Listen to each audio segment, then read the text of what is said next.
Hello friends, आज हम बात करने वाले एक ऐसे टॉपिक के बारे में जिसने रिसेंटली इंग्लिश फुटबॉल में बड़ी कंट्रोवर्सी खड़ी कर दी है। ना सिर्फ पूरा इंग्लैंड, इवन पूरी दुनिया के फुटबॉल फैंस इसको लेकर बात कर रहे हैं। चलिए समझते हैं कि ये सारा इशू है क्या। तो सोचिए, जब गेम के रूल सबके लिए सेम ना हो, कुछ टीम्स को अनलिमिटेड पैसा खर्च करने का मौका मिले और बाकी टीम्स बस स्ट्रगल करती रह जाएं। प्रीमियर लीग में कुछ ऐसा ही हो रहा है। मैनचेस्टर सिटी और न्यूकासल यूनाइटेड, ये दोनों क्लब्स की कहानी पैसों से भरी हुई है। लेकिन ऐसा क्यों है? इन क्लब्स के पास ये पैसा आया कहाँ से? चलिए मैं बताता हूँ।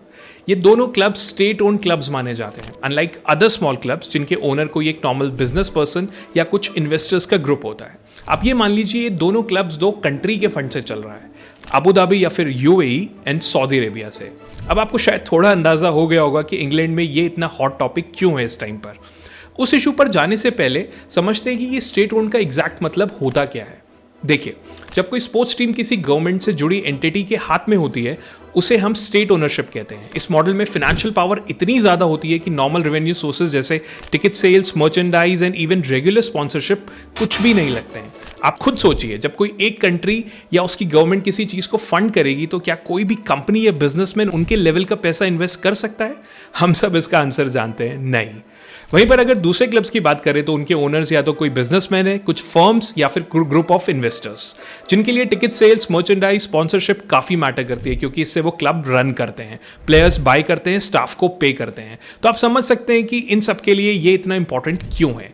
अब थोड़ी सी बात करते हैं कि ये दोनों क्लब स्टेट ओन्ड क्यों माने जाते हैं। अगर बात करें मैनचेस्टर सिटी की, तो इस क्लब को 2008 में अबू धाबी की रॉयल फैमिली ने खरीद लिया था। यूएई की पावर मसल हम सब जानते हैं, और हुआ भी वही। उन्होंने परचेस करते ही पैसा फ्लश करना शुरू कर दिया। तब से सिटी ने पूरे डोमेस्टिक कंपटीशन को डोमिनेट करना शुरू कर दिया। आज सिटी के पास इतना पैसा है कि वो ट्रांसफर मार्केट में किसी भी प्लेयर को खरीद सकते हैं। उनका फाइनेंशियल पावर इतना स्ट्रांग है कि बाकी क्लब शायद कंपीट करने की सोच भी नहीं सकते। वहीं पर न्यूकासल यूनाइटेड का केस और भी दिलचस्प है। 2021 में सऊदी अरेबिया की पब्लिक इन्वेस्टमेंट फंड ने इस क्लब को खरीद लिया था। यह फंड सऊदी अरेबिया के क्राउन प्रिंस मोहम्मद बिन सलमान की लीडरशिप में चलता है, जो दुनिया भर के इन्वेस्टर्स में से एक है। और तब से इनका जबरदस्त ट्रांसफॉर्मेशन हो गया। नए प्लेयर्स तो इन्होंने खरीदे ही, साथ साथ सेंट जेम्स पार्क स्टेडियम, जो इनका होम स्टेडियम है, उसमें और ट्रेनिंग फैसिलिटीज में भी सब्सटैंशियल अमाउंट ऑफ पैसा इन्होंने इन्वेस्ट किया, जिससे क्लब बिल्कुल नए अवतार में आ गया। अब आते हैं असली कंट्रोवर्सी पर कि क्यों ये पूरे इंग्लैंड में इतना हॉट टॉपिक बना हुआ है। इसको भी हम पॉइंट बाय पॉइंट समझते हैं कि ये प्रॉब्लम इतनी बड़ी क्यों है।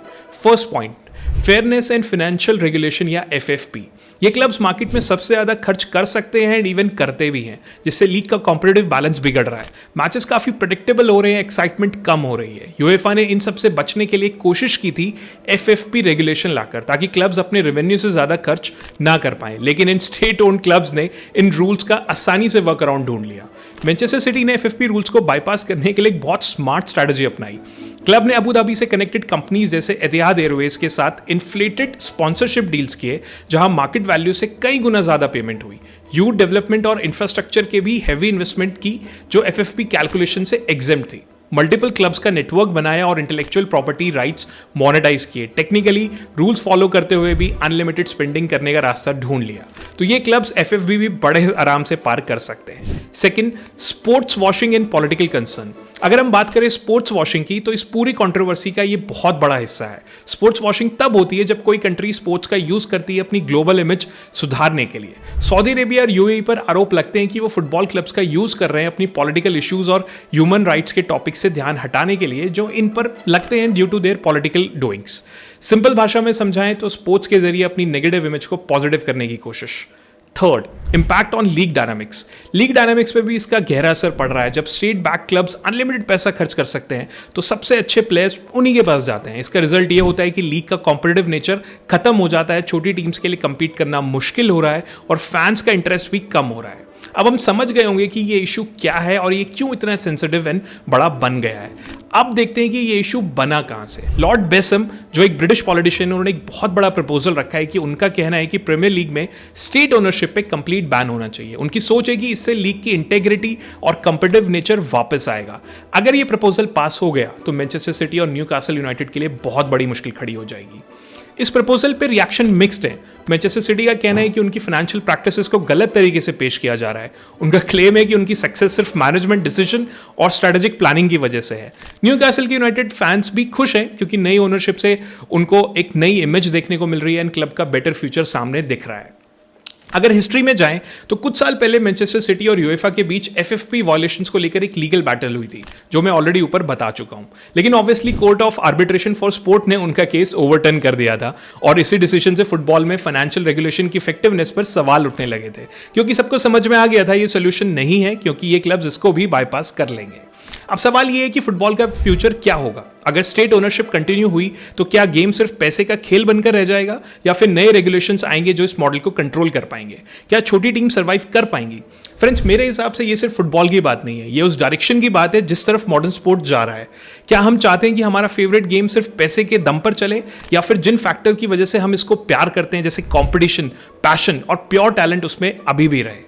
मुझे लगता है कि फुटबॉल को बैलेंस की जरूरत है। हाँ, इन्वेस्टमेंट जरूरी है, डेवलपमेंट जरूरी है, लेकिन साथ ही साथ ये भी जरूरी है कि गेम की सोल इंटैक्ट रहे, स्मॉल क्लब्स को भी कंपीट करने का मौका मिले, नए टैलेंट को भी ब्रेक मिले। एंड में आपसे पूछना चाहता हूं कि आप क्या सोचते हैं? क्या स्टेट ओनरशिप फुटबॉल के लिए अच्छी है या बुरी? क्या गेम को पैसे से ज्यादा किसी और चीज की जरूरत है? अपने थॉट्स मुझे कमेंट में जरूर बताइएगा। अगर आपको ये वीडियो पसंद आई हो तो लाइक एंड शेयर जरूर करना, चैनल को सब्सक्राइब करना ना भूलिएगा और बेल आइकन जरूर प्रेस करना, ताकि आपको हर नई वीडियो की नोटिफिकेशन मिल सके। मैं रोज एक नई वीडियो लेकर आता रहूंगा। Till next time, good bye.